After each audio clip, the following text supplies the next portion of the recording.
Então, nós vamos começar, então, hoje é o nosso terceiro dia, né, da Semana do Meio Ambiente. Segunda-feira a gente teve uma palestra, já que foi bem bacana, para quem acompanhou.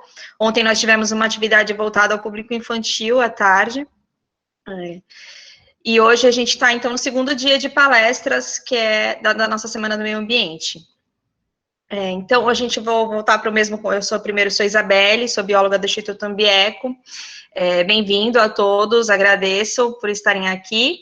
E aí vou reforçar o nosso combinado, que para a gente, né, ter um melhor andamento do nosso encontro, que os microfones fiquem fechados.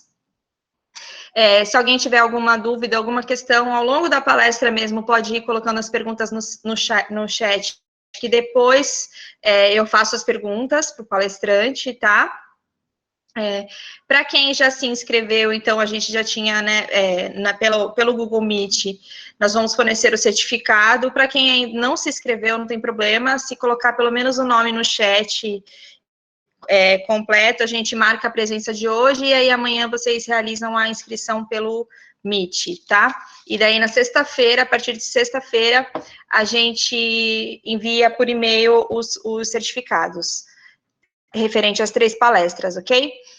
Outro recado que eu queria dar a respeito do nosso sorteio. Na sexta-feira, no último dia da nossa Semana do Meio Ambiente, a gente tem um sorteio de um livro, que na verdade é uma publicação que a gente fez no nosso perfil do Instagram. Então, se vocês forem lá no perfil, vocês vão ver que tem uma publicação a respeito do livro. Aí tem algumas regrinhas de curtir a publicação, marcar amigos. Na sexta-feira, a gente vai sortear e às 17 horas, né, que seria o mesmo horário da palestra, a gente vai publicar lá no Instagram quem foi o vencedor, tá? E aí depois, pelo inbox, a gente manda mensagem para pegar endereço, tudo direitinho para a gente postar o prêmio, ok? Então, eu vou agradecer ao palestrante, né, agradecer ao Rogério, e vou fazer uma pequena apresentação antes dele começar a apresentação dele para vocês, ok?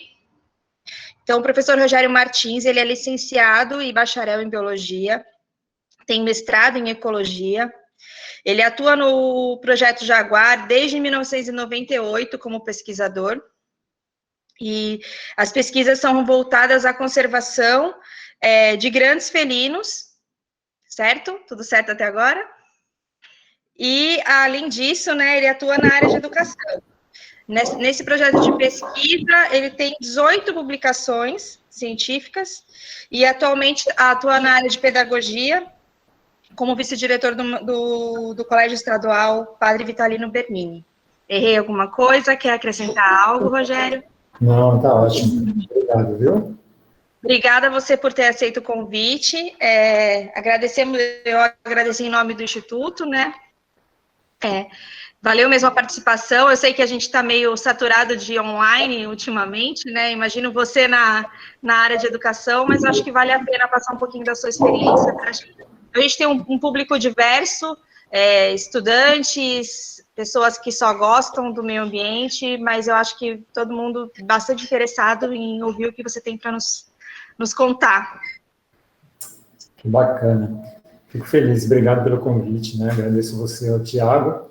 E, assim, o que eu posso vir a mostrar hoje é exatamente um trabalho, né, que a gente tem desenvolvido ao longo dos anos. Ele advém das profundezas da floresta atlântica, né? Quando a gente trabalha com felinos, grandes predadores, normalmente a gente está em ambientes onde as outras pessoas nem passam perto. Até, eu posso dizer, os próprios pesquisadores de outras áreas, eles acabam, assim, a gente vai em lugares totalmente inéditos, né, para a pesquisa, porque a gente anda muito dentro da mata. E como animal que tem baixa densidade, né, tanto a onça pintada, a onça parda um pouquinho mais, né, tem um pouco mais de densidade, nós observamos muita coisa durante a nossa jornada de pesquisa. Então, a gente entende o universo natural de uma maneira bem ampla. Então, foi isso, né, diante da nossa dificuldade em encontrar registros de felinos, de grandes felinos, bem diferente do que acontece no Pantanal, né, onde tem os safaris noturnos de algumas pousadas, onde aparecem as onças, ou safaris diurnos em barcos de pesca, onde que eles vêm na margem do rio. Aqui a situação é totalmente avessa, né? Nós não temos facilidade nenhuma de encontrar registro desses grandes felinos. Mas eu vou reportar ao longo da palestra sobre isso, e eu espero que vocês, né, compreendam a situação atual do jaguar, que é a mesma denominada jaguar pelos índios, né, jaguar em todo o mundo, menos no Brasil, que ele é conhecido como onça pintada. Então, a onça pintada e o jaguar é a mesma coisa, tá bom? Então, assim, a gente tem um projeto de jaguar que visa a pesquisa e conservação de onças na Mata Atlântica costeira. Vou começar a apresentação, tá bom? E aí eu vou falando e mostrando algumas coisas que a gente andou pesquisando esses anos todos. Então, é o seguinte, o Projeto Jaguar, ele foi criado em 98, né, para que suprisse uma falta de informação sobre esses felinos na Jureia e no entorno. Quem trabalha, né, com esse projeto de pesquisa e conservação, desde a criação, né, somos eu, né, que sou o Rogério Martins, minha mulher, que é a Rosária Monteiro Velasco, e outras pessoas, né, como os criadores do projeto, como o André, meu irmão, o Wilson Lima Prado, lá do Rio Verde, que é um colaborador contínuo do projeto, o Cris, que é um companheiro de jornada aí de bastantes investidas em campo e soluções tecnológicas e materiais para os nossos investimentos, e o Arenildo, que conhece muito bem a parte do interior da floresta, e sempre é muito importante ter a presença dos moradores, né, e das pessoas que trabalham com pesquisa, para que a gente tenha um desempenho ainda melhor.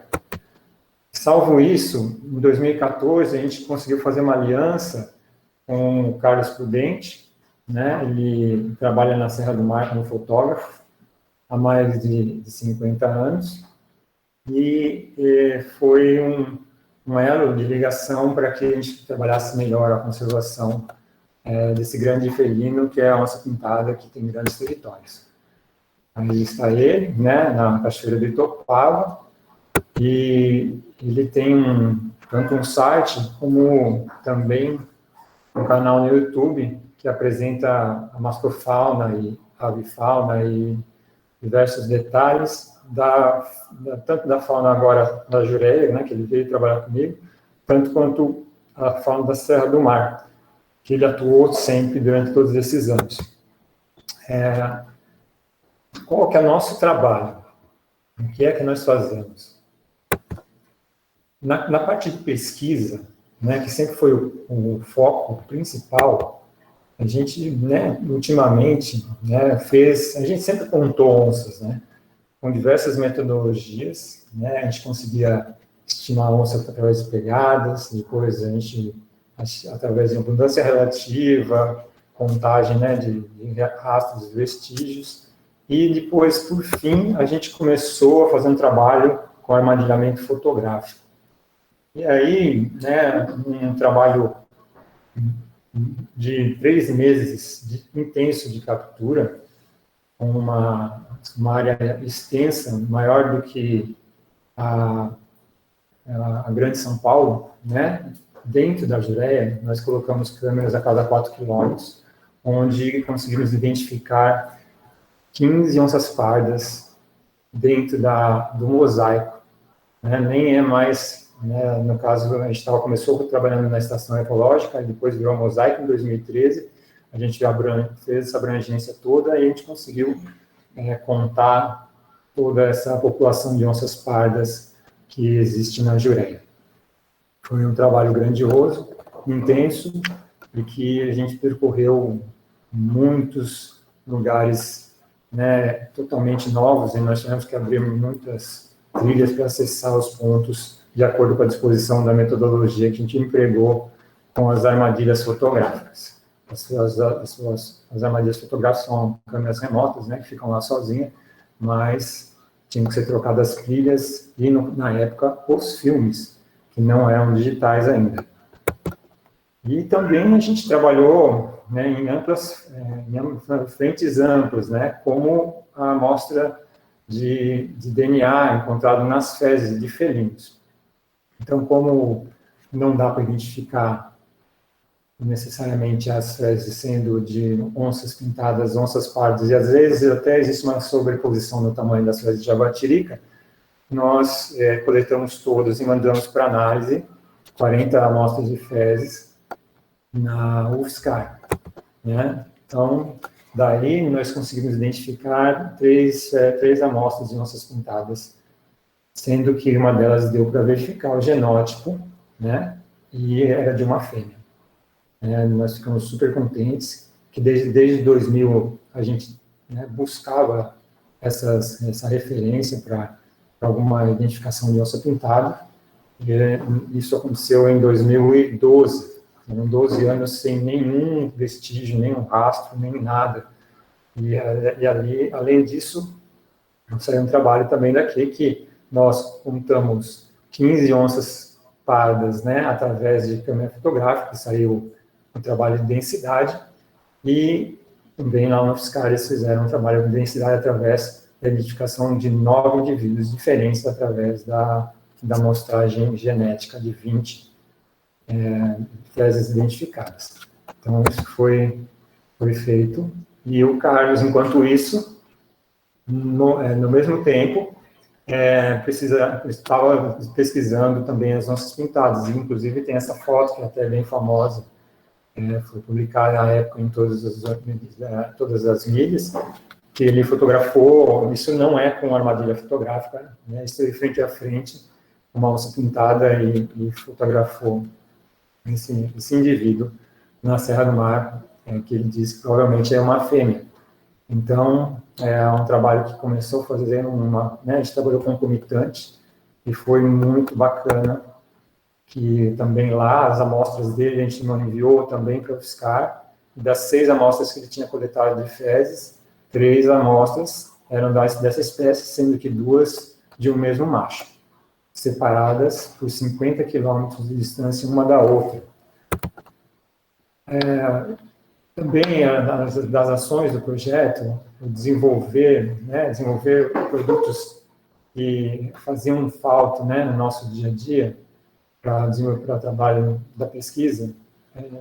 Como no começo não tinha, em 98, né, a pesquisa nunca foi muito valorizada, mas em 98 ela era ainda pior, né, para você conseguir equipamentos. Então, a gente desenvolveu, à época, em 2002, uma armadilha fotográfica. A gente conseguiu trabalhar, né, não era caixa estanque, era uma caixa de madeira, um sensor de alarme, e a gente conseguiu fazer registros fotográficos importantes, né? E já existia armadilha fotográfica, só que era um preço exorbitante, só importado, e a gente acabou optando por fazer uma. Também com necessidade de captura, né, de animais que acabavam trazendo algum desconforto para moradores, a gente acabou fazendo essa armadilha de captura de onça. Antes disso, eu tinha feito um estágio em Foz do Iguaçu, né, na Pro Carnívoros, e a gente trabalhava lá também com captura, e eu desenvolvi, junto com a Estação Ecológica, eles me deram um material, e nós desenvolvemos e soldamos todo esse equipamento que ainda existe hoje, está lá na estação, que nós usamos para transportar animais, né, e capturar quando precisa. Também desenvolvemos essa torre de observação, que ficou lá no Grajaú por 2 anos, e a gente insistiu muito em fotografar, né, as onças, filmar, na verdade, as onças em loco. Né, passamos períodos de 4 horas sucessivos, né, aí entrava das 6 às 10, no dia seguinte eu fazia das 10 às 2 da manhã, e na outra pernada das 2 até às 6 da manhã. Então, a gente virava as noites fazendo esse tipo de trabalho com uma bateria de caminhão, um siribim, que é aquela luminária bem forte, e com uma câmera, né? Então, foi uma história, né, era uma torre para ser transportada para qualquer lado, né, bem leve, e desmontada facilmente. Mas, assim como todo cientista, o objetivo final é fazer a publicação. Então, a meta de todos os dados, né, que nós conquistamos era analisar, comparar com referência e publicar em revistas nacionais ou internacionais. E isso é uma coisa que eu, né, gosto de compartilhar com as pessoas, que tem um site, né, que é o Portal do Pesquisador, que eles avaliam quanto o seu artigo é lido. Então, isso foi em 8 de março de 2021, né, dos artigos de nossa autoria, do Projeto Jaguar, alguns dos artigos, que eu não coloquei todos lá, tiveram 6.000 leituras. E o mais bacana é que, assim, ele é lido pelo mundo todo, né? Assim, você acaba vendo que, né, comunidades de outros cientistas de outros países que acabam fazendo busca, o mesmo que a gente faz aqui, né, no Google Tradutor e traduz do inglês, às vezes eles traduzem do próprio português, que muitos trabalhos que eu coloco ali, às vezes são em português. E eles fazem isso como nós. Também aqui aparece, né, lá apareceu Guatemala, a Rússia, aqui França, Estados Unidos, além, lógico, sempre mais do Brasil, Portugal e Alemanha, e sempre, né, do Zoológico de Berlim, né, ou do Zoológico de San Diego. Então, são referências importantes, né, porque você está fazendo um trabalho, você publica e você quer que o trabalho seja lido. Então, isso é uma importância muito grande para o retorno que como, né, quando nós começamos, havia a necessidade de fazer uma publicação, a publicação científica ficava guardada numa biblioteca de universidade, quem ia atrás da leitura do artigo referido, procurava, tirava uma cópia, ou comprava a revista, mas ficava na mão de pouquíssimas pessoas. E hoje você percebe que a dinâmica é outra. Também o pessoal da Argentina, da Colômbia, né? E aqui mostra, assim, vamos supor, um artigo escrito em Técnicas de Observação de Mamíferos e Estudos de Ecologia de Campo, para a nossa equipe, né? Tem 1.474 leituras. O Neotropic Carnivorous, ele tem 4.444 leituras. E aí vai. Alterações de hidrodinâmica no Rio Una do Pelado, 114 leituras. Assim, a dissertação, né, que eu fiz de mestrado tem 81 leituras. Então, são referências importantes para as pessoas também, né? Isso é um legado que você deixa para pessoas do mundo inteiro. Tudo isso começou em 98, né? Quando a gente, como era um estudo inovador, inédito, pouco se tinha sobre registro de mamíferos. A gente, né, registrou 18 novas ocorrências de mamíferos que não tinham ainda sido listados na literatura. A gente também detectou o risco de extinção da onça pintada logo de início, e os corredores de biodiversidade que deveriam ser já implantados para que ela pudesse estar à frente, né, de uma possibilidade de existência.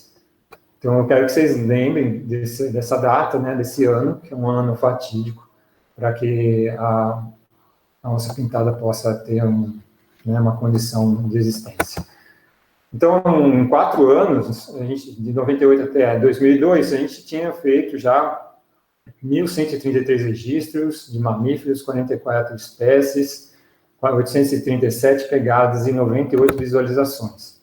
Isso, né, para quem é da área, né, trabalha com onças, isso é traduzido em muitos quilômetros, muitos tipos diferentes de locomoção.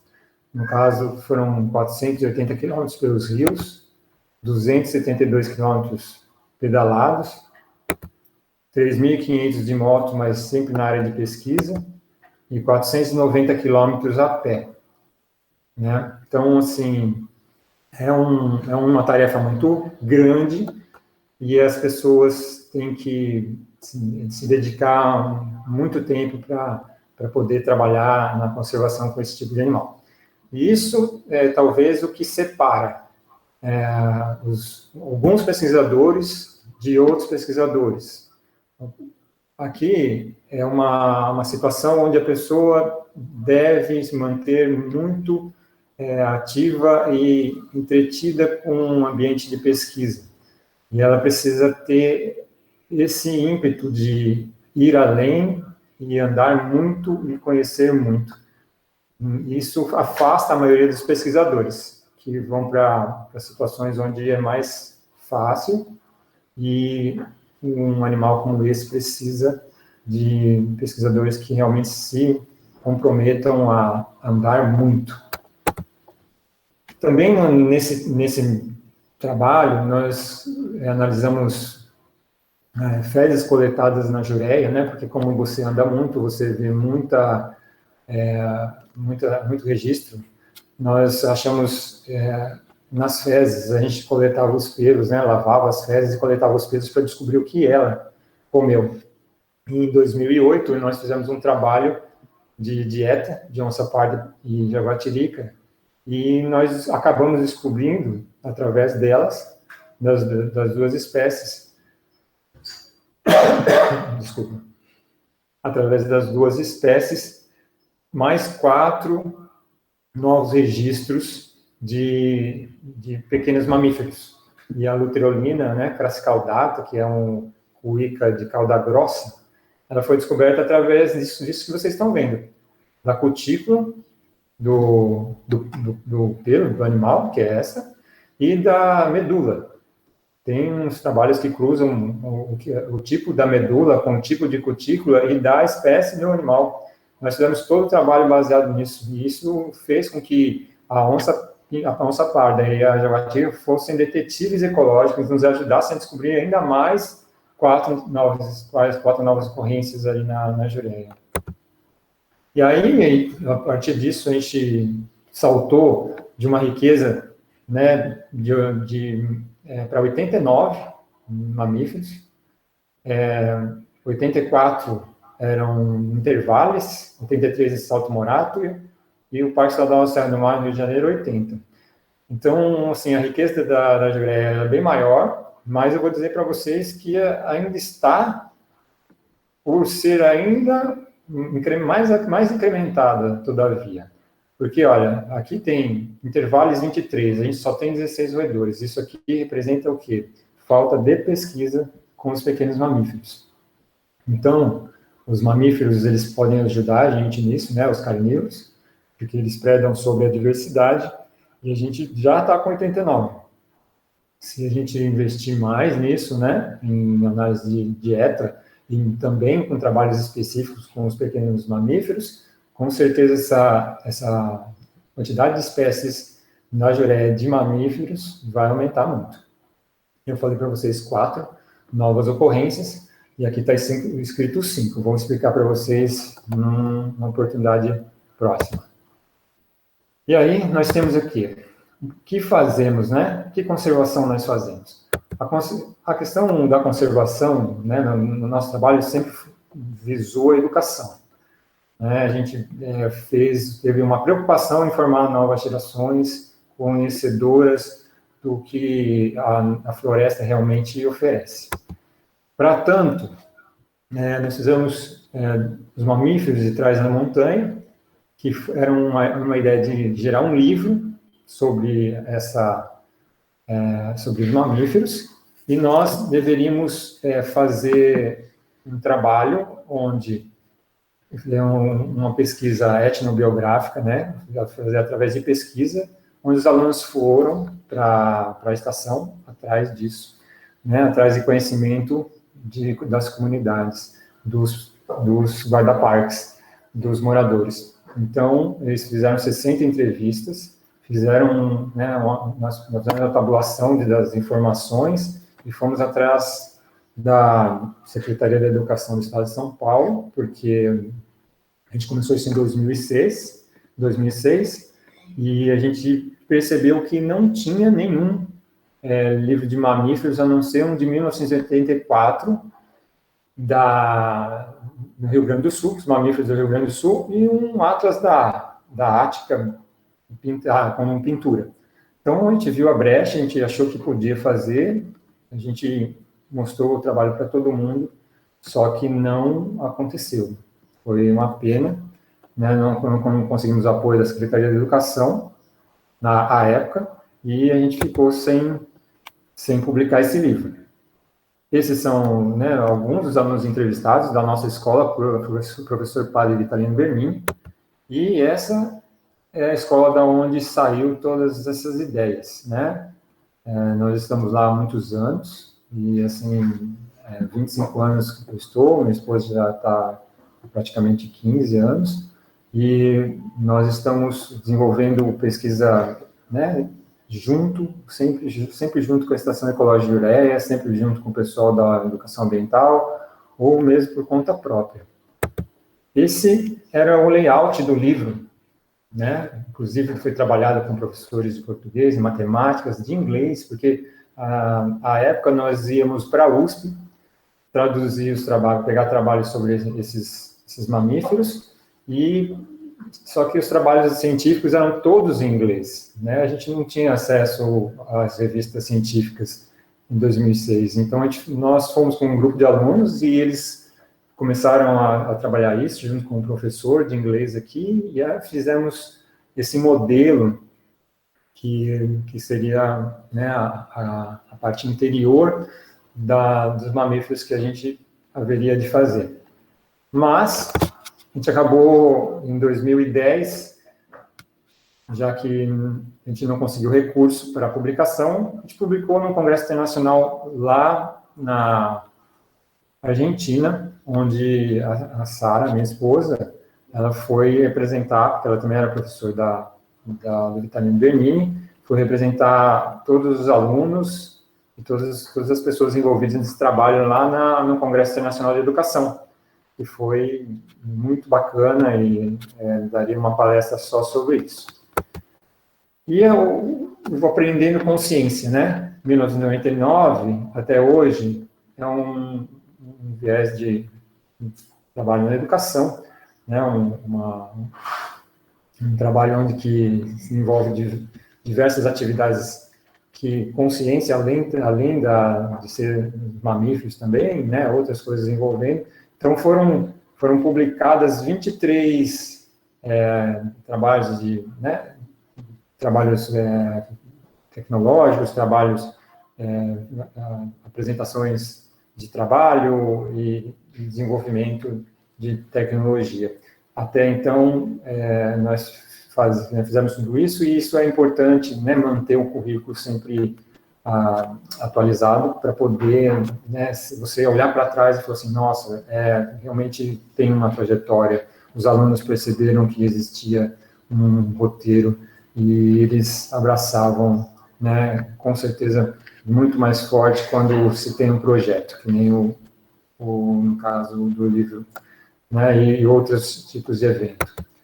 Esse foi uns cards, né, antigamente chamado de Super Trunfo, e eles estavam realmente, os alunos poderiam jogar e fazer uso, né, de conhecimentos da Mata Atlântica, dos animais da Mata Atlântica, para poder fazer um conhecimento com a parte lúdica. E, por fim, em 2016, a gente, né, reparou que o currículo, agora, né, a BNCC, mas antes o currículo paulista, estava em defasagem com a questão da conservação ambiental. Então, a gente, né, escreveu um trabalho sobre os 20 anos do projeto Aprendendo com Ciência, que é do Vitorino Bernini, em sua parceria com o Projeto Jaguar, para tampar essas lacunas, né, que existiam na conservação ambiental no currículo do Estado de São Paulo. E, por fim, né, a gente também subsidia para planos de manejo da Jureia, né, 2009, a gente estava lá trabalhando com as oficinas e também dando todo o suporte, né, na parte de mamíferos e de onças, e também em planos de conservação de onça pintada, né, que sempre os grupos maiores, o Senap, outros grupos sempre buscam os recursos de informação com a gente. Bom, e agora a gente entra na palestra em si. O nome da palestra é Jaguar no Banco dos Réus, entre a economia da natureza e o chumbo grosso. É um título que realmente faz jus ao que está acontecendo agora.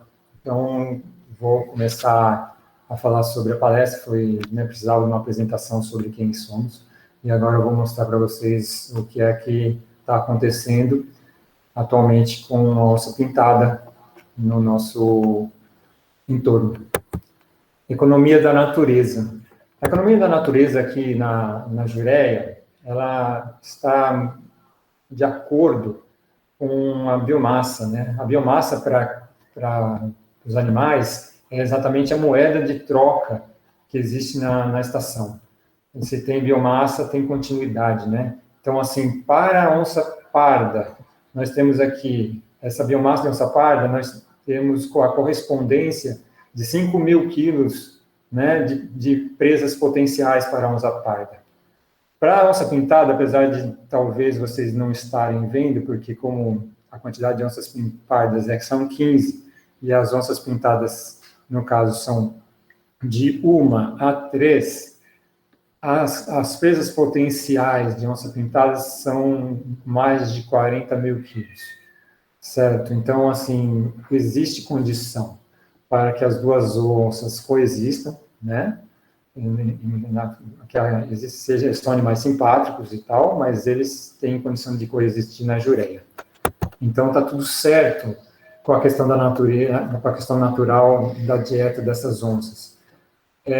Também está tudo certo com a estrutura, né, dos mamíferos. Nós temos mamíferos ameaçados, assim como o monocarvoeiro. Nós temos a anta, que é ameaçada também, né? A anta da Jureia, ela, para Peruíbe, tinha o nome de Itapirema, porque tinha muita anta. Se vocês um dia tiverem a oportunidade de conhecer, a Praia do Una, ela é salpicada de anta. E assim deveria ser aqui, Peruíbe, né? Se não tivesse sido ocupado como foi. Mas o queixada é outro animal ameaçado, e ele é uma presa potencial do jaguar, da onça pintada, mais do que da onça parda, certo? O veado mateiro é um animal que também tem, né, muita agilidade, é difícil né, tem que ser predado em emboscada. E temos a jaguatirica, né, que é um animal que é super tímido e escuso, né? Fica sempre andando à noite e é super difícil de você enxergar esse animal. A onça parda, né, que está na Jureia, distribuída amplamente. E as meninas aí, os meninos que incorporam a população, né, que eles têm aqui no topo, são os 5 machos. Na verdade, esses aqui são os 5 machos, esse aqui é o 6º macho, esse aqui é uma fêmea, outra fêmea, e aí a 3ª fêmea, e alguns outros que são indefinidos. Esse aqui é a 4ª fêmea, esse aqui é um outro macho mais jovem, e essa aqui é uma fêmea... Oh, meu Deus. E essa aqui é uma fêmea subadulta.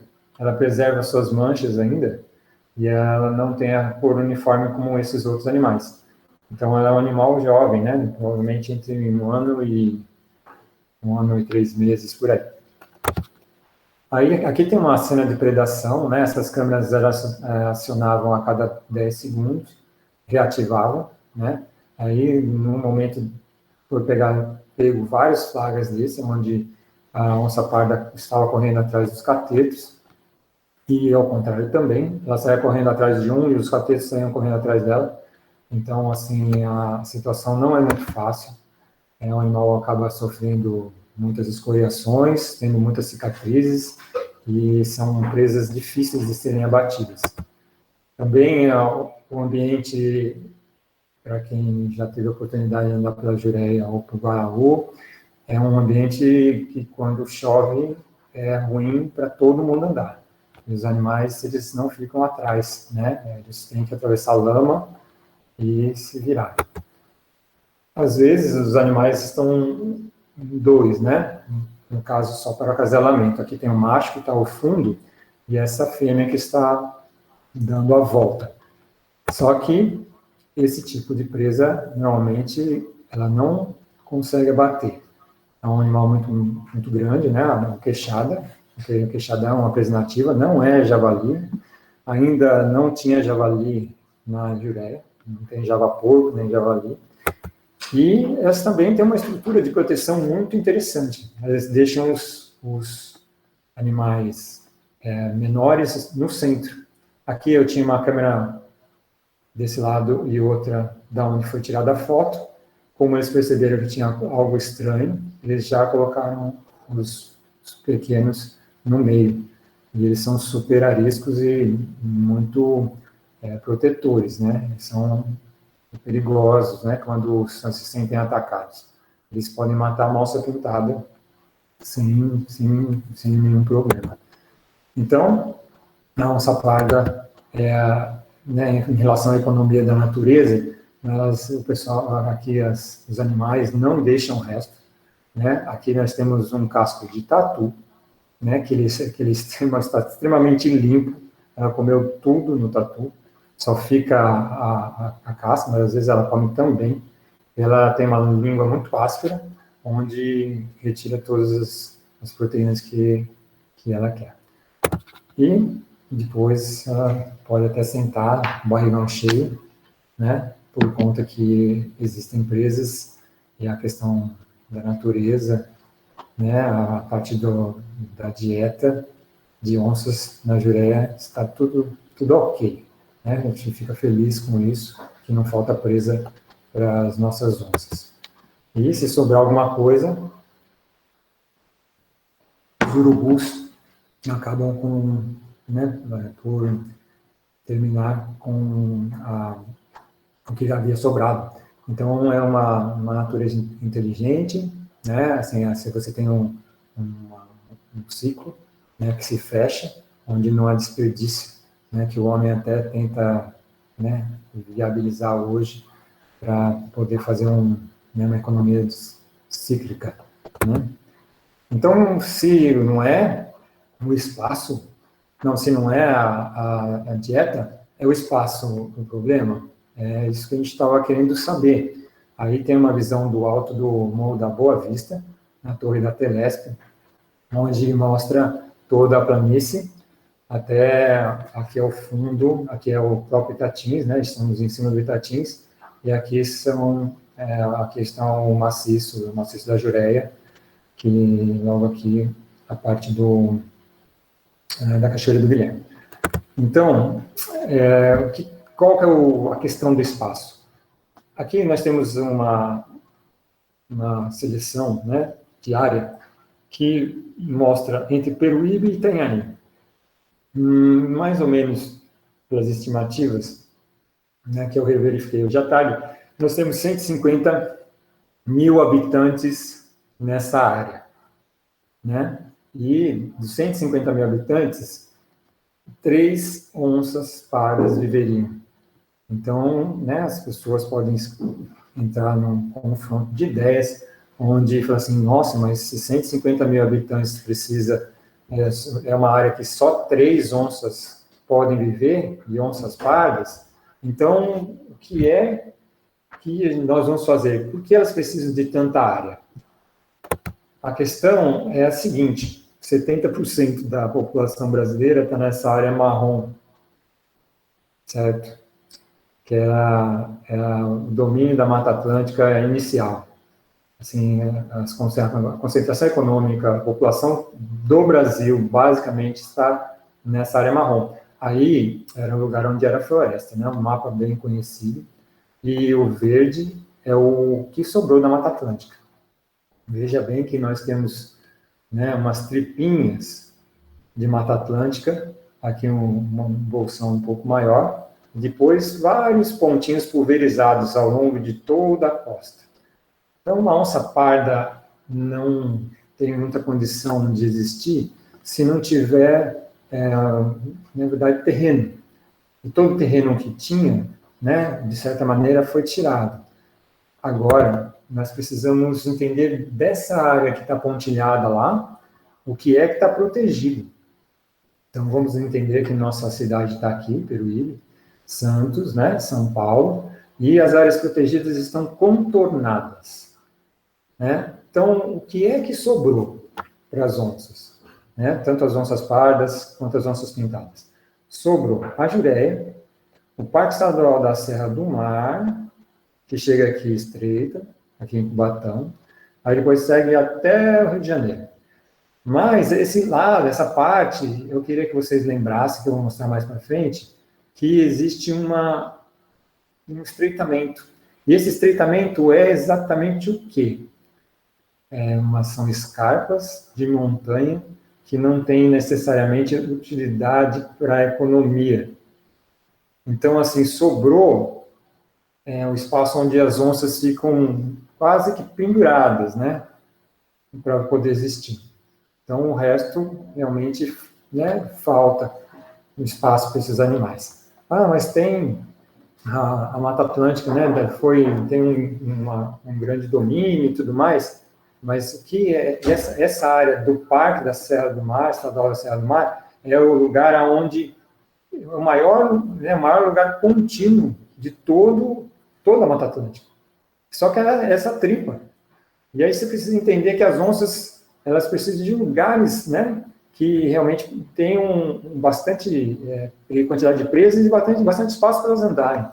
Aqui na Jureia, inicialmente, né, essa aqui já está agregado o banhado grande, mas antes era só 80 mil hectares, nós tínhamos previsto 8 onças pintadas para a Jureia, em 2000. E isso nunca aconteceu. E aí o pessoal fala assim, mas por que tem que ter onça na praia? Por que tem que ter veado na praia, cobra na praia? Aqui vocês reparem que assim, é ambiente natural delas. E nós ficamos sem espaço, né, na beira-mar. Então, um dos únicos lugares que nós temos frente ao mar, que é reserva, e os animais podem estar, né, nesse ambiente natural, como ali vocês viram, né, tinha uma cobra, tinha os veados, tinha os cachorros do mato, tem as onças pardas, é o único lugar que vocês ainda podem encontrar isso na praia. O resto aqui, tudo é ocupado, né, o litoral norte inteiro é ocupado. Então, você tem aqui um pouco mais para frente, perto do Paraná, em Superagui, em Ilha do Cardoso, mas quase ao longo do território nacional, ao longo do litoral, é praticamente inexistente. Se tem alimento e espaço razoável, qual é o problema? Bom, vamos fazer aqui uma dinâmica. Eu coloquei 2 títulos de eleitores, um para o Jaguar, que está lá na Parque Estadual da Serra do Mar, que nós identificamos, ele tem agora o seu DNA cadastrado, né? E a onça pintada da Jureia também tem seu DNA cadastrado. E eles já estão registrados no cartório eleitoral, são animais que têm título de eleitor. Então, desde logo, podem decidir sobre suas vidas através de representantes. Porque o que acontece é que nunca os animais têm direito à escolha. Né? Assim, ninguém, assim, a não ser os representantes, né, os pesquisadores, os conservacionistas, eles nunca têm direito de decidir se escolhem, né, como escolhem viver. Então, assim, uma situação hipotética, eu queria que vocês imaginassem. Então, eu tenho uma conversa aqui. A onça pintada da Jureia, ela começa um diálogo por algum WhatsApp sensorial animal com seu colega da Serra do Mar. Você sabia que nos últimos anos mataram 5 parentes meus aqui na Jureia? 3 aí perto de sua casa e uma fêmea no Carlos Botelho? Mas, diz o Jaguar, lá da Parque Estadual da Serra do Mar, mas não eram 4 na Jureia? Não, 5 mesmo. Em 2017, caçadores matam onça pintada e exibem troféu em redes sociais, em Juquiá. Abri um parênteses no diálogo dos dois, 6 meses a 1 ano de detenção e multa, e, no caso, pagar R$5 mil.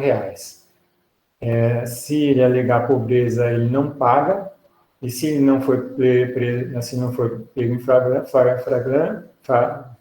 flagrante, ele não é preso.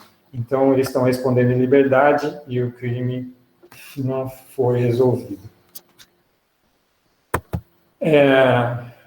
Esse foi o assassino? Aí, não. Esse matou nossa comunidade lá no Araguaia, em 2019.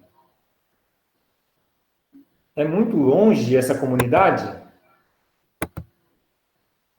Os seres humanos desenharam 2 possíveis rotas para no futuro poder encontrar a nossa espécie lá no Araguaia. Vai por aqui, ó, nós estamos aqui no litoral, bem no parênteses, vai por aqui, dá essa volta, não tem o mouse? Assim, ó, então a gente está no litoral brasileiro, tá vendo? Opa, volta. Estamos no litoral brasileiro, né, onde tem a Mata Atlântica Costeira. Aí está desenhado um caminho possível para chegar lá no Araguaia, certo? Ou você pode vir aqui por baixo e conseguir transitar no corredor verde e vir para o Araguaia.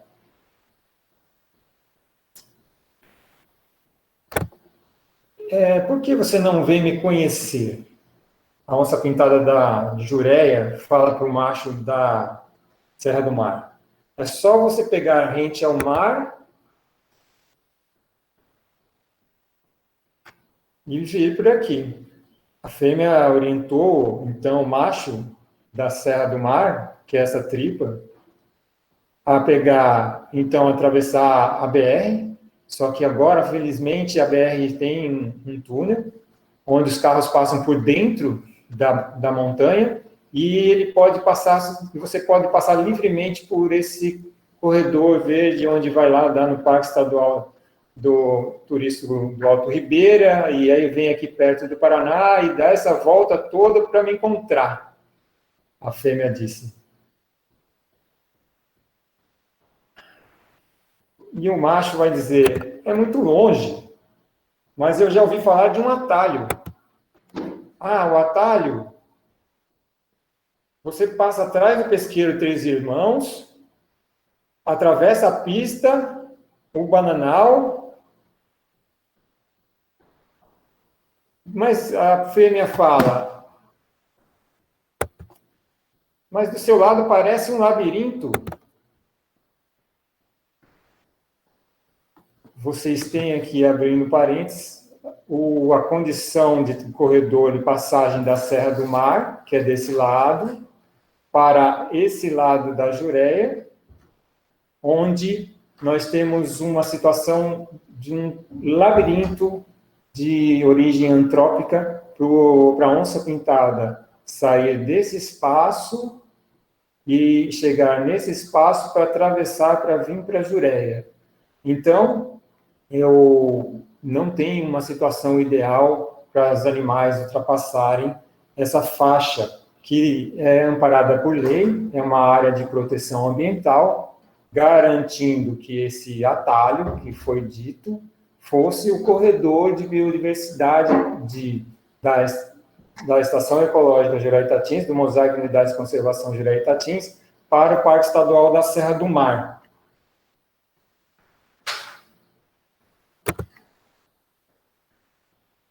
Mas, diz o macho lá do Parque Estadual da Serra do Mar, mas eu sei que tem atropelamento por lá. Em um ano, 130 animais silvestres morreram. Uma jaguatirica, 7 queixadas, 11 coatis, 4 tamanduás mirins, 4 tatu-galinhas, 7 bichos previstos e 58 gambás.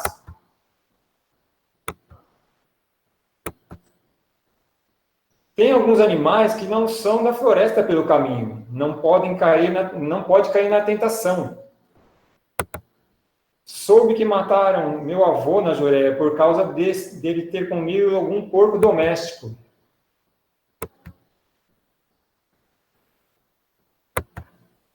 E ainda tem outros perigos.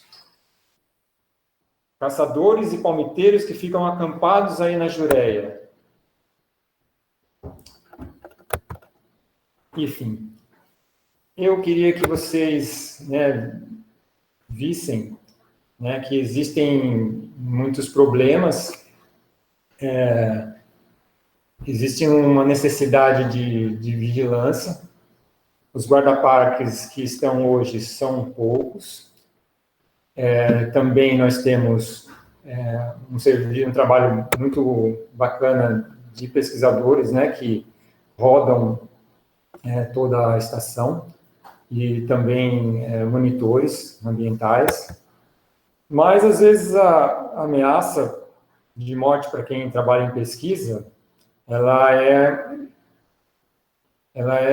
indicada com sinais, que nesse sinal da cruz, quando roubaram uma câmera nossa, ainda deixaram recado.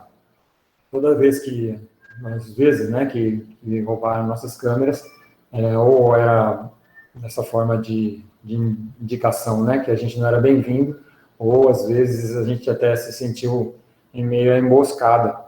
Então é uma terra meio que sem lei, em algumas regiões da Jureia. Mas os guarda-parques atuam espetacularmente, Aqui está o Fábio trabalhando num trabalho de monitoria comigo, estava fazendo pontos de câmera e nós encontramos esse grande acampamento, de caçadores, provavelmente oriundos do outro lado do Itatins. E aqui eu quero dizer para vocês que nós temos uma saída bacana, que esse é o Banhado Grande, O Banhado Grande é uma floresta de restinga, onde era a antiga Sica. A Sica era produtora de palmitos, e nós tivemos uma situação onde poucos vigilantes passavam 7 dias na semana, intercalados, e monitoravam uma área onde tem uma bola de palmito, tem um ouro branco lá, tem um lugar que tem mais palmito nessa região. Então, eu vejo uma solução prática, além, existem os guardas patrimoniais, mas quando se fala em proteção de onça pintada, tem que estar em campo, precisa de ação, de estar andando e fazer vigilância integral. Eu acho que isso é essencial para que elas continuem. E aí está a localização das onças pintadas. Eu queria que você soubessem desse corredor. Então, quando eu mostrei aquela tripinha de mata, apesar de ser muito verde, essa foto, eu queria que vocês percebessem aonde é que as onças estão. Elas estão exatamente em cima da tripinha. Elas, na verdade, se distribuem na muralha, da Serra do Mar, que não deixa de ser importante, mas perceba a linha que se forma. E na Jureia, onde elas têm uma área bem mais larga, né, mais espaçada, mas aqui não ficam, ou aqui não conseguem ficar. Hoje, atualmente, temos aqui uma foto do corredor. Essa aqui é a grande solução para as onças pintadas da Jureia terem êxito nas suas travessias, nos seus intercâmbios genéticos, né? Passando aqui nessa região, que são 3,5 km, corredor, já que isso aqui já é uma APA, uma área prevista para esse corredor, só que nós temos um problema sério com uma pista simples, de mão dupla, mas ela não tem nenhum condutor de fauna, não tem nenhum sistema de prevenção, não tem redução de velocidade, não tem absolutamente nada. Então, aqui existem ainda muitos moradores, aqui também, e isso é totalmente desordenado, sem cerca, e para a fauna não é muito eficiente. Então, isso precisa ser revisto. Desde 99, a gente tinha identificado essa necessidade e nada foi feito até hoje. Em 2012, nós avaliamos um passador de fauna que fica entre Itanhaém e Peruíbe e verificamos que os mamíferos não passam por lá. Então, a solução da Serra do Cafezal, da Imigrantes, onde os túneis passam e os carros por dentro, não os animais, é a solução mais indicada se nós queremos preservar esse animal, né, que seria um animal símbolo da nossa região. Um novo olhar, acho que as pessoas têm que, lógico, ter contato com a natureza, com esportes que realmente não precisam de motor, que precisam de, né, uma entrega para que você possa fazer atividades físicas. A gente leva essa equipe de trekking há mais de 11 anos e fazemos um trabalho de divulgação do nome e também levamos os ensinamentos para outras regiões do estado de São Paulo e do Brasil. Aqui tem uma outra funcionária que trabalha na escola junto com a gente, a Renata Duval. Ela está há 320 dias em busca da caminhabilidade da estrada do Guaraú, que visa assim que a gente pretende, né, tornar isso um projeto onde as pessoas que já usam, como as academias, os ciclistas, os caminhantes, que tenham a segurança viária, né, a atração, nós já temos aquele mirante onde as pessoas param, mas não tem aonde se posicionar para uma foto, não tem, né, estrutura para as pessoas, né, fazerem um momento de tranquilidade para ficar observando o meio ambiente. A questão da segurança, né, que melhorou um pouco depois de colocarem a Guarda Civil lá embaixo, na folha, mas tudo isso precisa ser revisto, né, porque a ideia é que essa estrada se torne uma estrada amiga, né, das pessoas, que a caminhabilidade, que a prioridade não sejam os carros, né? A estrada amiga, ela tem um horário durante o final de semana onde haverá redução de velocidade, uma faixa ou uma passarela para que as pessoas possam utilizar, porque é por si só já muito utilizada e é uma atração turística enorme para um bairro que é espetacular, né? Então, eu acredito que esse novo olhar precisa ter, né?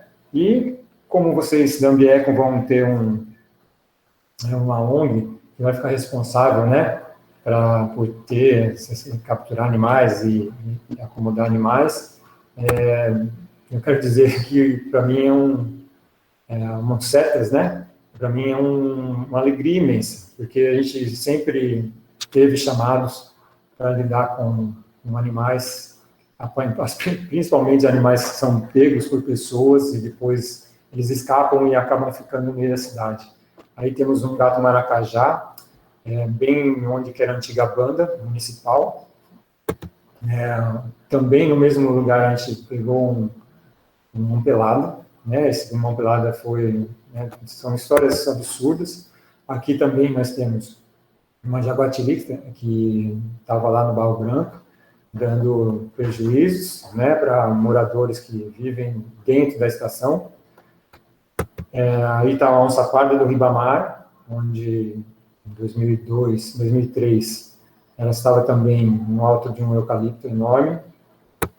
E a pitanga, que é uma história de bastante, né, sofrimento, por conta que lá no Itanhaém, a pitanga é uma filhote, junto com a sua mãe invadiram um galinheiro, estouraram a grade, entraram, mas não conseguiram sair.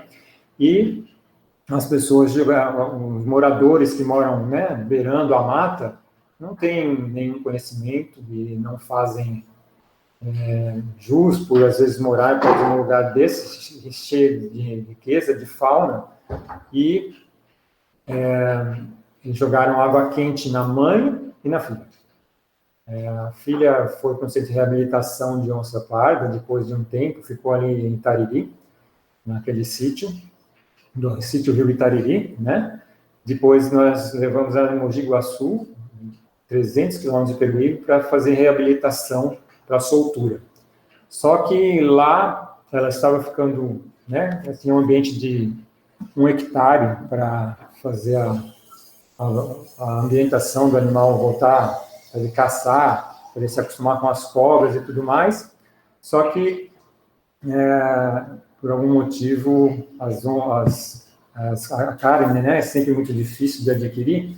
Naquela região tem muita capivara, onde é uma infestação, de certa forma, né, porque eles entram nos condomínios, ele tem problema com a doença, né, que o carrapato traz, e eles fazem eutanásia.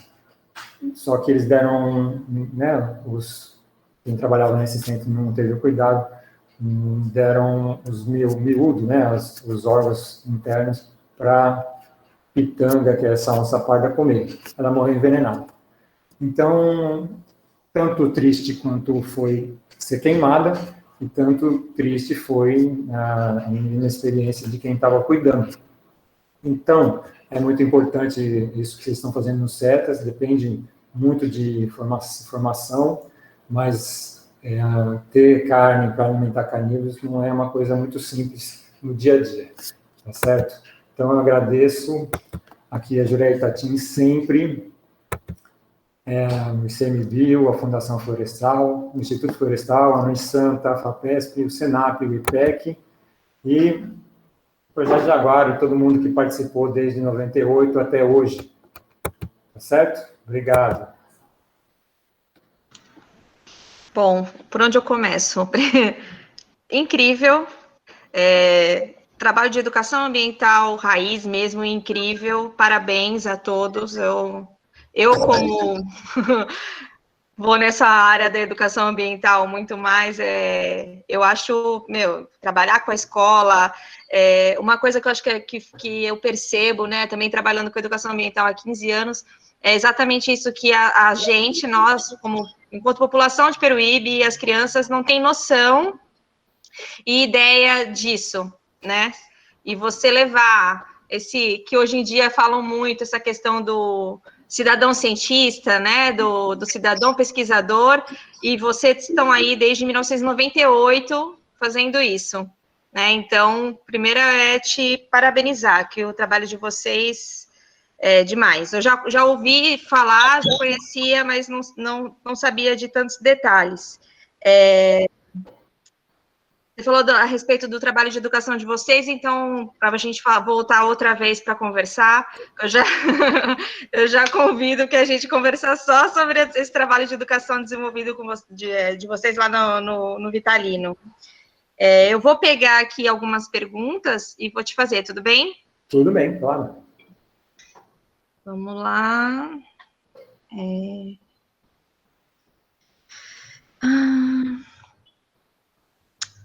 Tem um comentário da Vitória, meu Deus, é muito pouco, é muito pouco, assim, quase nada de onça, né? A gente fica impressionada mesmo com esse número, por mais que quem tem noção já imagina pouco, mas aí a gente vê que é menor ainda. Vocês têm um projeto, outra pergunta da Vitória, vocês têm um projeto de capturar onças na região para colocar chip ou colar de monitoramento, ou você conhece alguém que faça esse tipo de, até para ver, essas marcações que você mostrou, foram pela câmera, né, por aquela, nas marcações no mapa, de onde as onças estariam, é por câmera ou é por colar, ou qual é o tipo de monitoramento que vocês realizam? Ali a marcação pelo GPS foram, assim, principalmente as fezes, né, assim na Jureia é só as fezes. A gente tem um trabalho que vai ser publicado, espero que esse ano ainda, que vai mostrar tanto esses registros que eu apresentei para vocês, quanto os registros históricos, né, para entender bem a situação da onça pintada ao longo dos anos na Jureia. E no Parque Estadual da Serra do Mar tem vocalização, né, em esturro, que a gente gravou, o Carlos gravou, ele trabalhou muito tempo lá. Tem registro de fezes, de pegadas, de abates concomitantes com pegadas. Então, assim, lá tem registro mais diverso. Na Jureia foram exclusivos fezes, porque a gente trabalhou com metodologia para buscar as onças pintadas, né, através de fotoidentificação, mas não tivemos êxito, né? Então, assim, fizemos um esforço prolongado, né? 3 meses foi só para monitorar a densidade, mas foi prolongado para que a gente obtivesse registro de onças pintadas.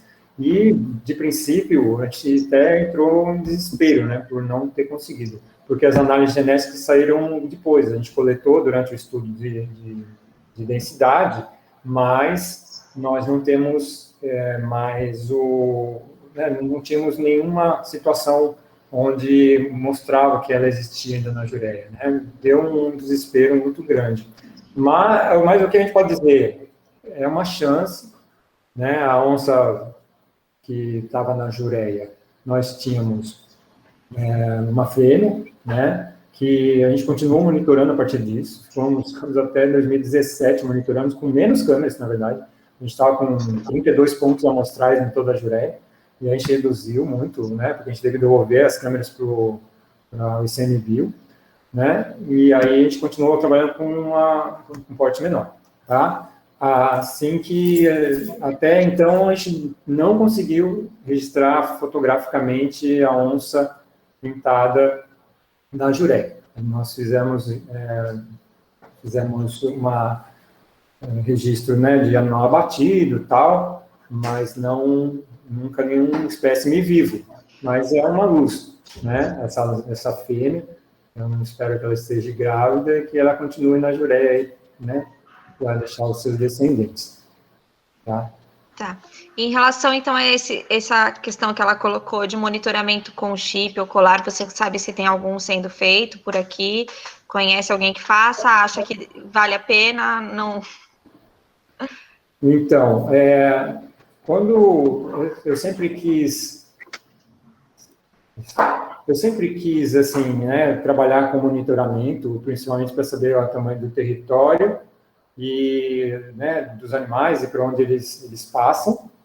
Só que quando você tem tão poucos indivíduos, né, para você ter a captura, é até arriscado, né, porque você tem que ter anestesia. A anestesia é um químico poderoso que pode, né, conduzir o animal a óbito. Então, isso é uma certa irresponsabilidade, né? Assim, se você pegar poucos animais e tentar fazer esse monitoramento. Se caso acontecer, né, você tiver um animal, ele está em uma área que você tem que tirar, é mais fácil. Mas se você tem poucos animais, é perigoso, né? Assim, aconteceu, hoje o pessoal captura muito com laço, né? Um laço todo apropriado, né? Testado já em leões e onças pintadas no Parque Estadual Carlos Botelho, e em outros lugares do Brasil, para colocar os colares. Então, tem um exemplo, né, da Beatriz Barzingel, né, que foi minha orientadora no mestrado, e ela colocou numa fêmea, né, ali no Parque Estadual do Ribeira, né, Parque Estadual Turístico do Alto Ribeira. E assim, a fêmea andava por toda a região, Carlos Botelho, Chituê, Intervales, tudo. Ela andava em tudo. Nos limites onde existia a mata íntegra, ela andava em tudo. Só que também, pelo visto, foi abatida, né, diante essa pressão, né, que existe na Mata Atlântica de caçadores e os palmiteiros, que também são caçadores eventuais.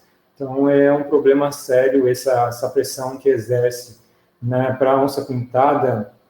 Não tem esse papo de sustentabilidade, né? Essa conversa que a gente tem de sustentabilidade, né, para acomodar as pessoas na região e para, né, trabalhar, né, junto à natureza e reconhecer o valor e todo esse valor agregado, para hoje, para o que resta na Mata Atlântica, não funciona. Não funciona porque você vê, quando eu mostrei o Parque Estadual da Serra do Mar, ele é super estreito. Então, assim, as comunidades estão muito próximas da onça.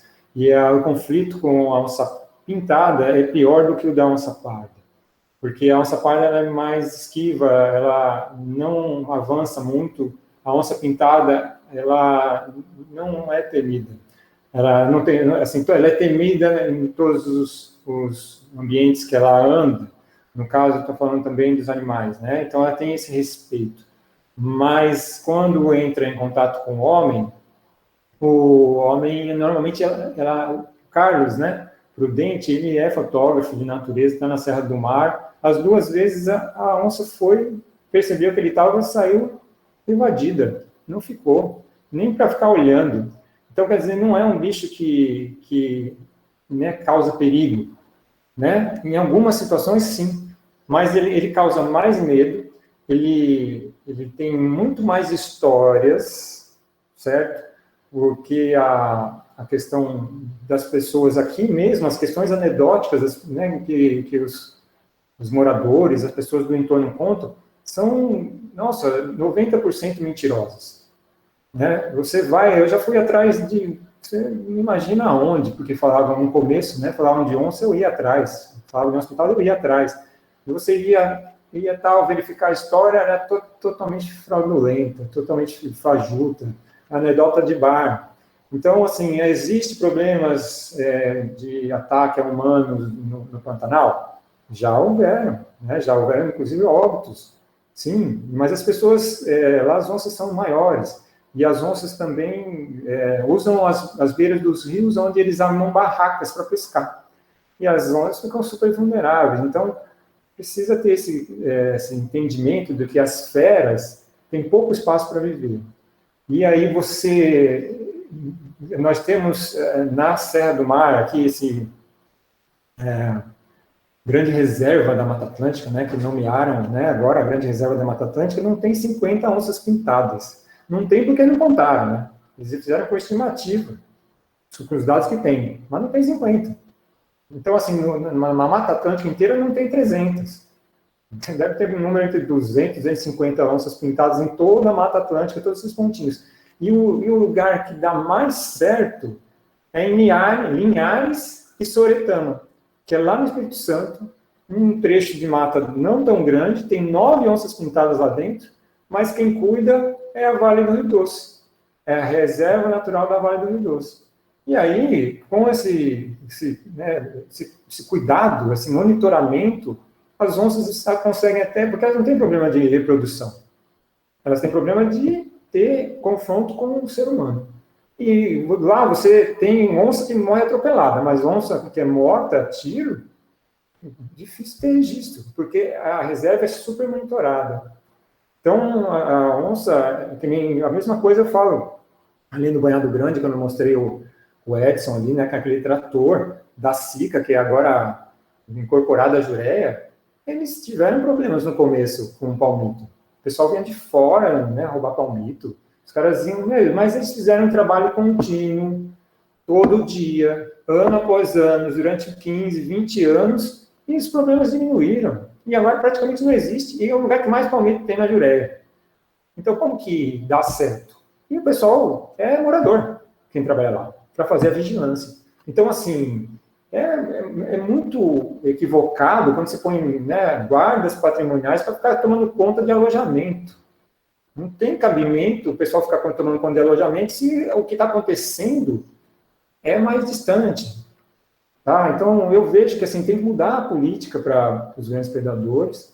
Tem a gente, biólogo que é apaixonado, né? Eu sempre fui apaixonado, sempre gostei de estar no meio da floresta, sempre achei importante, mas a gente tem que se engajar politicamente, a gente tem que se engajar economicamente, porque senão nada disso vira. Os tomadores de decisão não somos nós, né? São os representantes no Congresso. A gente já teve partido em momentos importantes de conservação da Jureia, onde que a força maior está junto dos deputados, para aprovação das coisas. E foi isso que a gente fez. Então não dá para se distanciar da política, não dá para se distanciar da parte econômica. A gente é só amor, só paixão e só sofrimento. Então quer dizer que essas coisas têm que andar de outro jeito. Não sei se eu respondi essa pergunta. Mais do que respondida.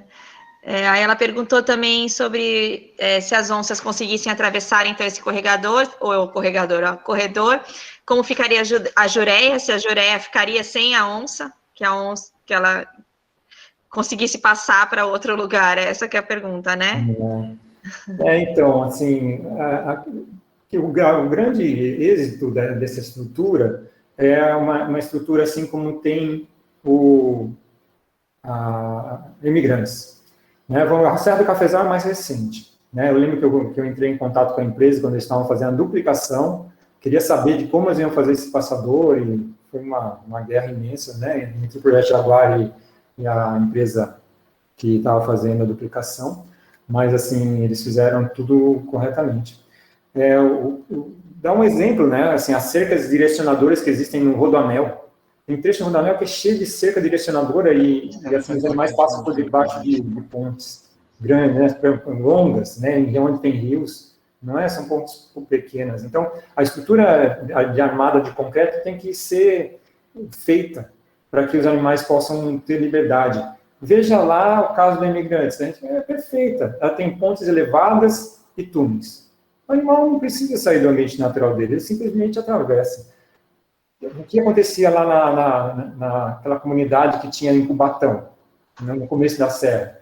Aconteceu uma coisa que eu nunca esperava que aconteceria. Tiraram para as comunidades lá. Teve gente que veio para Imperuíbe, teve gente que veio para distribuir. As cotas, né, que você diz, né? Aquelas cotas, é verdade. Eu nunca imaginei que isso aconteceria. Né? Assim, e eles conseguiram tirar. Assim, as pessoas ficaram lá desde a construção da Anchieta. Não é uma coisa recente. Então, assim, aí, aquilo é uma coisa bem-vinda para grandes predadores. Mas são animais que têm restrição para ambiente alterado. Eles precisam de uma floresta bem íntegra, com presas e não ter caçadores. Porque os caçadores é que acabam com o trabalho, né, de restauração, de preservação. Os onças pintadas não têm problema de reprodução. Elas se reproduzem. O problema é que aqui, 5 onças pintadas foram mortas. Que acontece? Nunca vai fechar. Né? Nunca vai fechar. Se você tem uma onça fêmea, aí quando ela está adulta, tem morador no entorno ou dentro da estação, eles andam armados. E, né, ficam assim, frente ou não, ou estão com o cachorro, que é pior, o cachorro vai lá e vai atrás da onça, não quer dizer que ele está caçando a onça, mas o cachorro acha, e eles vão lá e fica fácil. Fica fácil de abater o animal, porque o animal se empolera, eles vão lá e acabam com o animal. Se o animal predar, que nem assim aconteceu algumas vezes, né? A Jureia preda um porco que é criado no meio da estação. Mas se eu for mostrar para você onde lá no meio da estação, onde que é a estação. O cara cria porco no mato, solto. E aí o porco tem 60 quilos, ela come e volta no dia seguinte. A hora que voltar no dia seguinte, já tem gente esperando lá em cima do trepeiro para bater a onça. E isso aconteceu inúmeras vezes. Né? Inúmeras vezes. E agora, para prender em flagrante, vai ser uma coisa meio que improvável, né? Assim, se não tem ninguém andando lá, e não tem ninguém vigilando. A gente vê que convive, assim, há muito tempo com essa questão da fauna silvestre, que não tem efetivo, não tem viatura, não tem, né? Não tem, falta fiscalização. Então, mas a fiscalização, assim, você vê que os guarda-parques, né, assim, nunca mais teve, o grupo de guarda-parques da Juré nunca aumentou, né? Se eu não me engano, o último que entrou foi o Fábio já está lá mais de 10 anos, assim, eu acho 15 anos, ninguém entrou depois dele.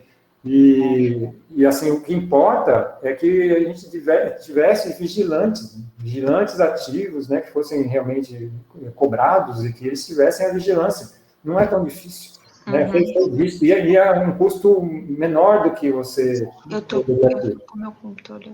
com outras formas, né? Eu acho que a vigilância é uma coisa ideal e, assim, tem um êxito, um exemplo muito prático ali no Banhado Grande.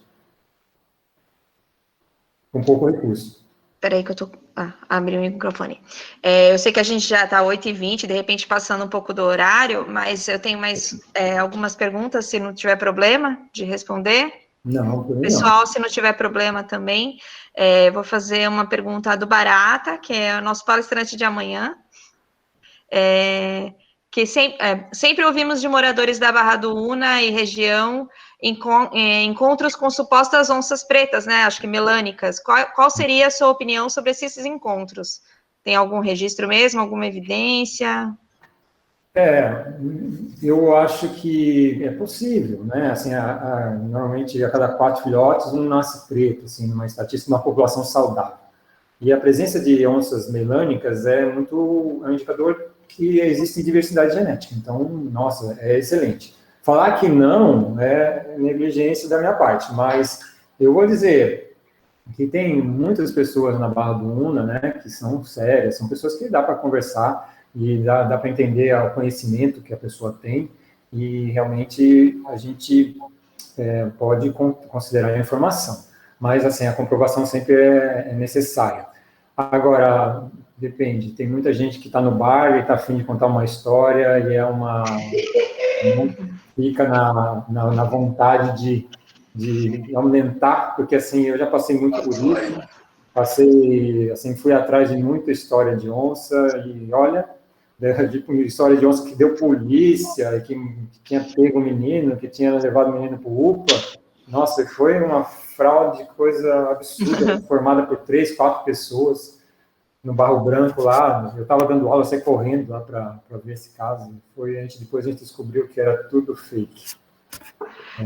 Eu imagino, assim, eu ouvi você falando ali na palestra, né, 2006, negócio, até a questão de você conseguir dados, eu me formei em 2004, então eu lembro disso, assim, de se você quiser achar trabalho científico, você ir até a USP, que era o lugar mais próximo, para pegar um calhamaço de xerox, tudo em inglês, né, para traduzir e conseguir algum material. E hoje em dia, a informação, ela está muito, de certa forma, acessível. Mas, se você não souber filtrar, né, exatamente isso, ela vai passando igual fofoca, né? Eu imagino que esses relatos, eles sejam nesse sentido, né? Um fala para o outro, fala para o outro, fala para o outro, já virou uma... E aí você tem que saber filtrar, né? Complicado. Os questionários mesmo, né, etnobiológicos, são coisas que você tem que ter perguntas de checagem, né? Então, para virar ciência, você tem que ter uma elaboração inicial e fazer algumas validações para depois você entrar na questão do verossímil, né? Porque senão... O que é válido, né? O que pode ser publicado. Exatamente. A Vitória perguntou quando saiu esse estudo das onças na Jureia que você comentou, já tem previsão de publicação? Foi apresentado, vai ser apresentado em algum lugar? Eu acredito que até o final do ano a gente está com uma versão para encaminhar para a revista. Né? A gente está querendo, nessa versão, encaminhar para uma revista nacional, em língua portuguesa mesmo, para auxiliar os gestores a esse entendimento.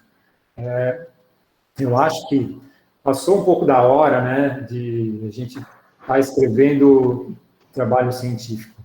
Né? Assim, não que não seja importante, está na hora da ação, né? Porque não dá mais tempo, né, de ficar criando ciência e fazendo pesquisa. Estou falando sobre a questão das nossas pintadas, porque a gente já tem bastante conhecimento, principalmente na Jureia, eu não creio que a gente precise de mais nada, para ter ações de conservação onde nós teremos um retorno melhor do que ainda continuar fazendo pesquisa científica.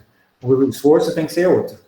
O esforço tem que estar voltado para a conservação de uma forma geral, né? E assim fazer a execução de programas junto ao ICMBio e tudo mais, mas chega de tanto trabalho, sabe? Para constatar, tem trabalho de 2000 que fala que as onças tinham poucas onças. Aí tem trabalho de 2012 que tem poucas onças. Aí tem trabalho de 2016 que tem poucas onças. Aí depois tem outro trabalho que, isso está claro, o declínio é evidente. Tem que se tomar uma atitude emergencial e parar de fazer trabalho, porque a pesquisa demanda muito tempo. Você já levantou, já fez isso, já fez aquilo, a população não se restabelece se os problemas são os mesmos. E muito se fala em reintrodução, fazer uma reintrodução de onça pintada, porque não tem mais e tudo mais.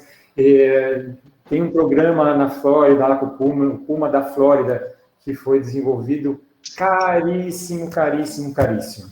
E outra coisa, enquanto você não tiver eliminado os fatores de eliminação de espécimes de onças pintadas na Jureia, eu vou falar em especial da Jureia, não adianta você reintroduzir nenhum animal. Certo? Não tem como reintroduzir, não tem por que reintroduzir, porque todos que você reintroduzir vão ter o mesmo fim dos outros.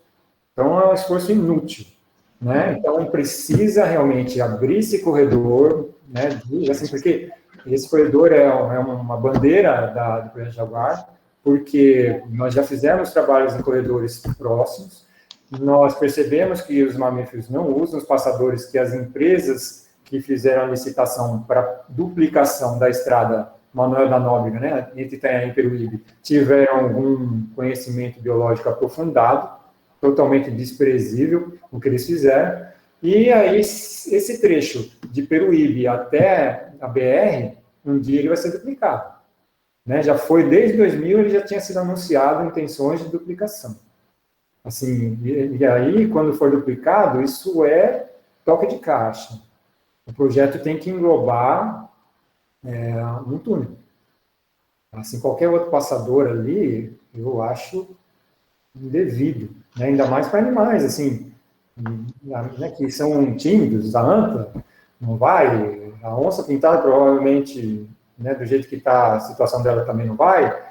Então, a gente tem que ver, ter esse viés de pensamento e ser ligeiro, antecipar até, né? Essa questão da duplicação ali dessa região. E que nem você comentou, assim, o que chega a ser triste, né? Porque você vê, por exemplo, ali na região da Praia Grande, que as passagens para as pessoas, elas foram feitas subterrâneas depois, porque eles não passavam por cima do viaduto, né? Exatamente por isso, pela preguiça das pessoas. E aí, quando se tem uma situação como essa que é necessária, né, para a questão da fauna, é pouco vista, né? Tem uma outra questão que era, na verdade, eu acho que é isso que você já respondeu, já falou agora, da questão da inseção de animais, né, de pegar um animal de outro lugar, ou pegar um macho para garantir que essa fêmea, né, reproduza, e acho que você acabou já de responder isso, né, que o problema vai permanecer.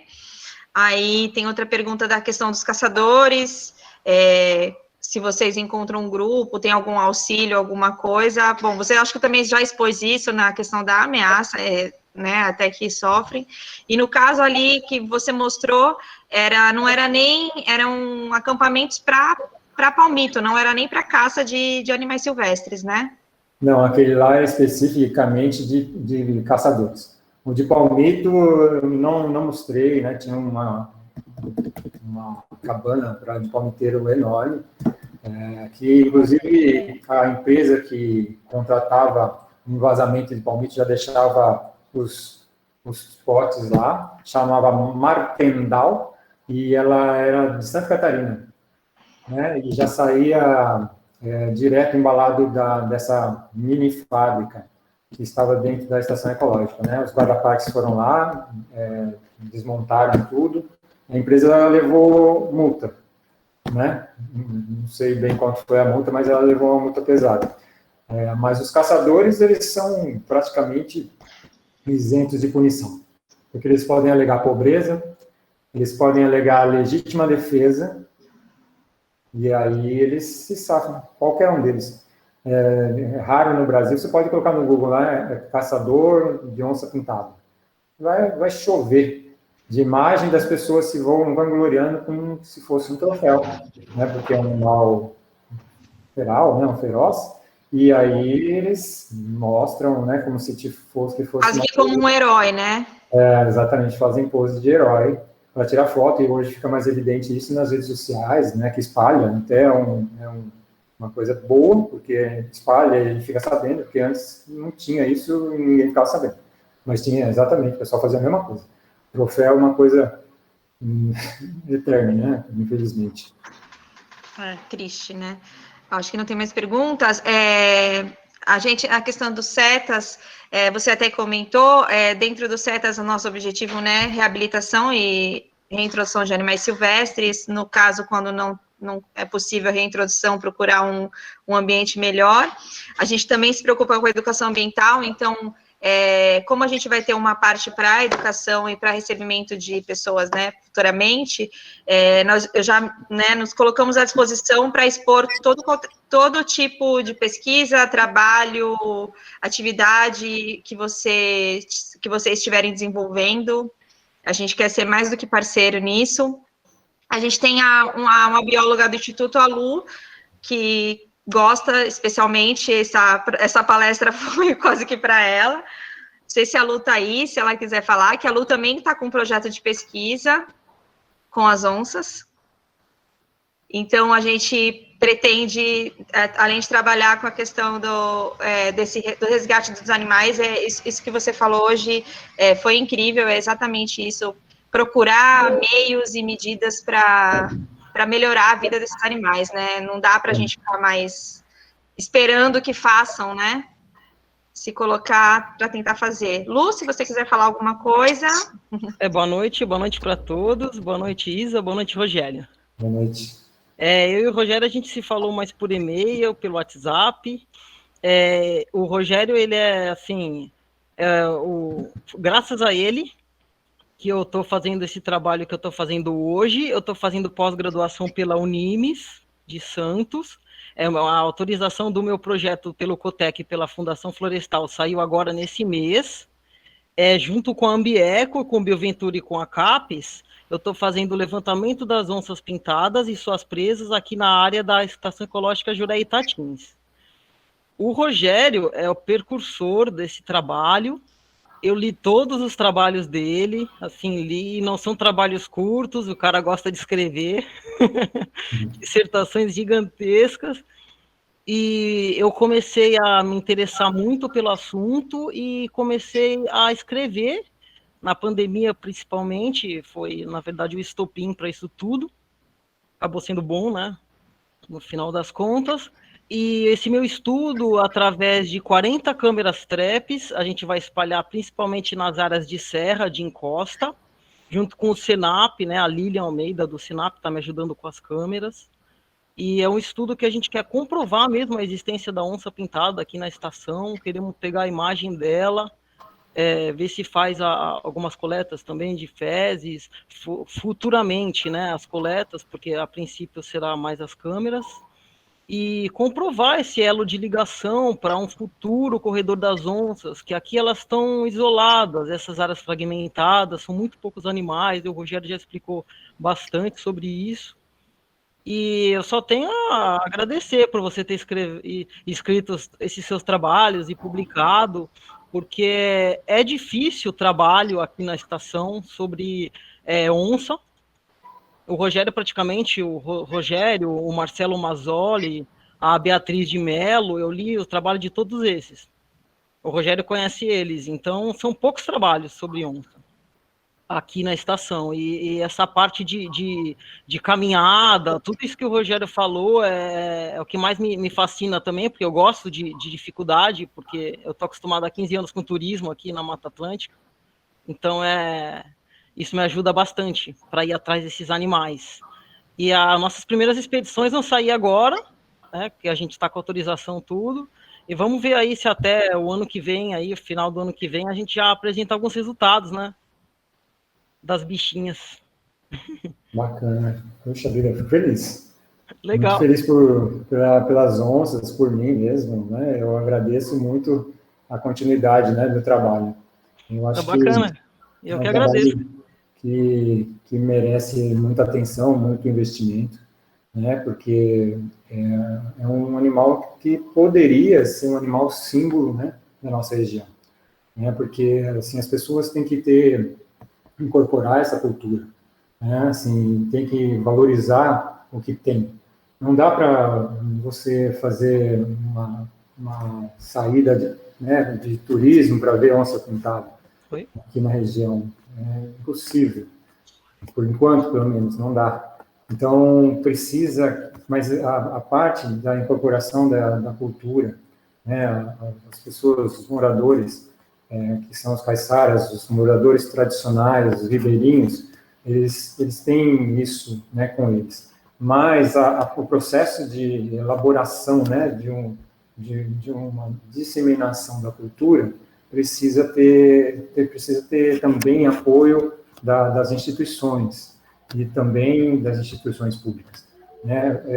Mas isso tem que ter vontade popular, né? Vontade popular, e eu acho que o respeito deve advir dessa instigação, né? Precisamos instigar as pessoas, precisamos mostrar que a onça pintada tem essa situação grave, não só aqui, como né, na Serra do Mar, que é a região mais próxima, e que devemos transformar esse animal como símbolo nosso. Eu vejo dessa maneira para as pessoas começarem a se apropriar e se entenderem como né, corresponsáveis.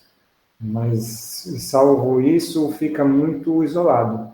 Né? Fica só o ódio pelo abatimento da sua criação e o abate do animal que né, não entende. Na verdade, se ele tivesse um título de eleitor, ele né, votaria por não ter sustentabilidade perto da onde ele mora. Ele não queria ter problema com humanos. Né? Ele queria realmente ter um ambiente natural e preservado. Então, não haveria necessidade disso. Mas, como ele realmente não tem escolha, nós é que temos que tentar fazer as pessoas enxergar, né, o quanto antes, porque senão elas vão desaparecer.